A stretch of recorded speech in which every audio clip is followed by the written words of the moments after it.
name is Niru De Silva. I'm a Focus missionary at Columbia University. Tell us about the student population. What's the feel of the campus at Columbia? Yeah, it's a very diverse school. It's a school that values diversity. It is an Ivy League university, so it's very academically rigorous. Students really value the pursuit of knowledge. There's a lot of competition, both from their peers and from just the idea of being at an Ivy League university in and of itself. They feel that they have to produce a lot. There's not much time with the students because they are always analyzing cost benefit of their time. Sure, Bible study sounds cool, but how is that going to help me in my career? Because they're just being pumped with this idea that everything that I do, my time is a resource, and the way that I invest my time is so important to the person that I become, and what field I go into, how much money I make, what I'm able to produce. And so I think that can make it very hard on the students. They're also very diverse. It's a very diverse university, lots of different opinions, lots of different ethnicities. And so they tend to be an activist school as well. And so they have a lot of things to say about a lot of different topics. And you can't make blanket statements. You can't make generalizations about things. You really do have to be specific. You have to really think about what you're saying and what is the truth of the statement that I'm making. You can't just say something on a whim. You really have to, in order to reach someone, you really have to convict them that this is the reality of the world. And I think that's been a really good challenge for me as a missionary personally. And what would that conversation go like? You're on the quad, you're engaging people. Mm-hmm. What kind of statements are effective with them to lead them to the faith? Yeah, so we go out on campus. In terms of what's effective on campus for us at Columbia, we go out on campus every week, and they are used to missionaries coming up to them in some ways, and they have a certain vision of what a missionary is and how these conversations go. But what we do is we go out and we say, hey, we have a multiple choice survey that we're doing. Do you have a few minutes to chat with us? And they say, okay. And we say, it's about religion. Are you okay with that? And 9 times out of 10, they say, yeah. And then from there, we introduce ourselves, tell them we were with the Catholic ministry, and then we ask them 2 multiple choice questions. The first is, who do you think that the average Columbia student would claim that Jesus Christ is? Lord, lunatic, or liar? And once they answer that question based off of their peers, it's not as much a personal question. It's more like, what is the environment around me? What do people like me think? Then we say, well, what do you think? Who do you say that Jesus Christ is, Lord, lunatic, or liar?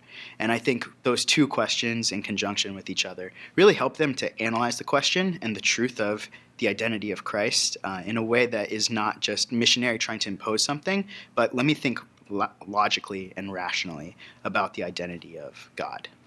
Do you find many students have no kind of background with religion, really don't know anything about Jesus? No, I would say that a lot of people there can be some hostility because they have some idea, whether it be from the media or from their families, about what Christianity is.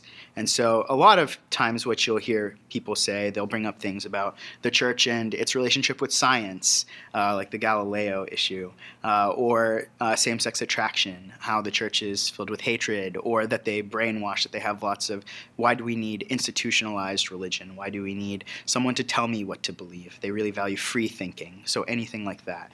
All of the basic things that a lot of people have heard before, that's where they feel imposed or restricted. And it's a university that values freedom and openness.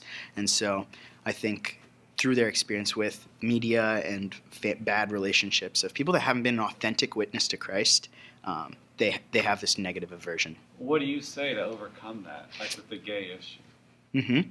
We just, there was one time when I was talking to a guy that we asked him the question, who do you think that Jesus is, Lord, lunatic, or liar? Who do other people say, and who do you think he is? And he answered the question. He's pretty, politically correct. And then after a while, you could see that he was holding something back. And after a little bit, continuing to ask him more questions, he said, well, just before we go any further, I just want you to know that I'm gay. And I was like, okay.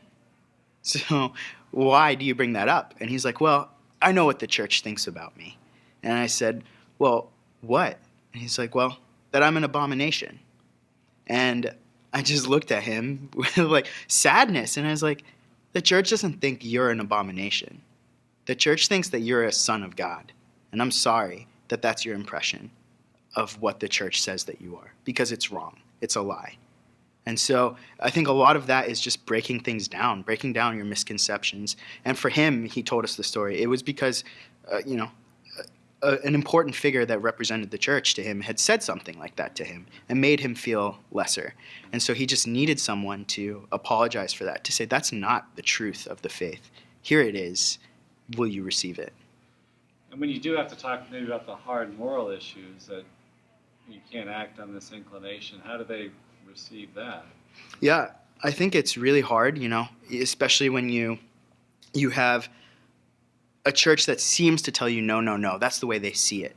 But I don't think the concept is foreign to them. And usually when it comes to that topic, I'll bring up an analogy, with guys. I'll say, hey, do you want to get pooped on, spat on? Do you want to lose sleep, vomited on, and lose all of your money? And most guys will say, no, I don't want to do that.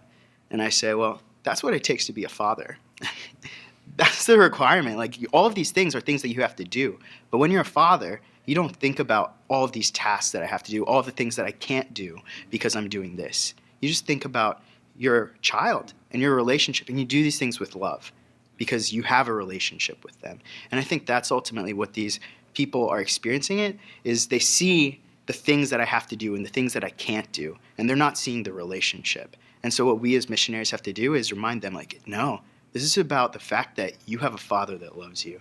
And then once we get to that point, then it doesn't feel as restricting, but it feels like a free gift.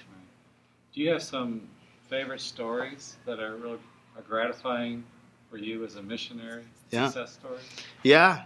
So one time I was doing that survey on campus, and it was when I was first year, so I was very wet behind the ears, didn't know what I was doing as much, and still hadn't seen a lot of fruit in my ministry.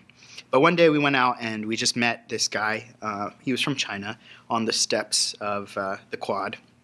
And I asked him that question, who do you think Jesus is, Lord, lunatic, or liar? And he said, I'm from China. I haven't really learned that much about God, about who Jesus is.